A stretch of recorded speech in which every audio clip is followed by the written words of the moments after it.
Are you intimidated by the beach farm? Do you hate sand? Let's unpack that. Welcome back to another farm map guide for essential tips on how to utilize other farm maps other than the standard map. We're going to talk about, well, the beach farm.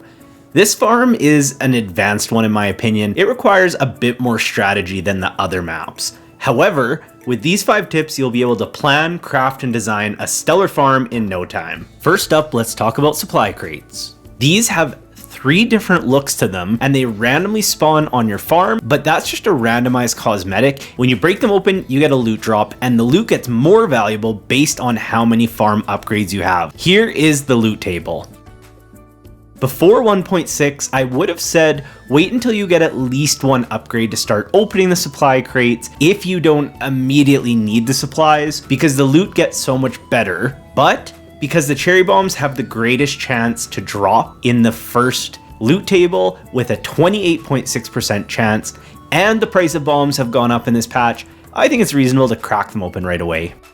There are no sprinklers allowed on the sand, so you have to do a lot of manual farming. Fun fact, only 202 tiles of sprinklers are on this map, and you need a steel axe to completely clear that area. My go-to money making on this farm, well, every farm, but especially this layout, is wine. A couple upgraded sheds with your greenhouse and sprinkler area fully filled in will keep you raking in money with a very little maintenance required, especially if you choose regrowable crops.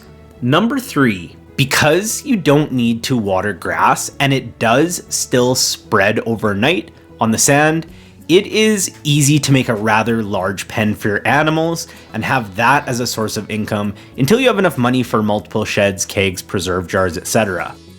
Since animal ranching did get buffed quite a bit in quite a few ways in 1.6, it's even more worthwhile to utilize your farmland for your animal friends. Tip number 4, did you know that this is the biggest non-multiplayer map? It has 2,700 tillable tiles, and an additional almost 2,000 non-tillable tiles. And yes, that includes the brand new Meadowlands farm, which is 2,066 tillable tiles. Because there's so much more space on this farm, you can fit more fish ponds, tree groves, and more buildings, so make sure to utilize it. Speaking of utilization, last tip, utilize the bottom left for silos, slime hutch, and other buildings that are a bit awkward to fit otherwise. This area is a bit narrow and awkward shaped, and luckily the size of the slime hutch has been reduced in 1.6, so it makes the space even more usable. And for the bonus tip this time, I've went with 2. One is don't forget about the secret fishing spot at the very south of the map. Completely forgot it existed until this most recent playthrough. And when you're designing this farm, you can now move your farmhouse in the 1.6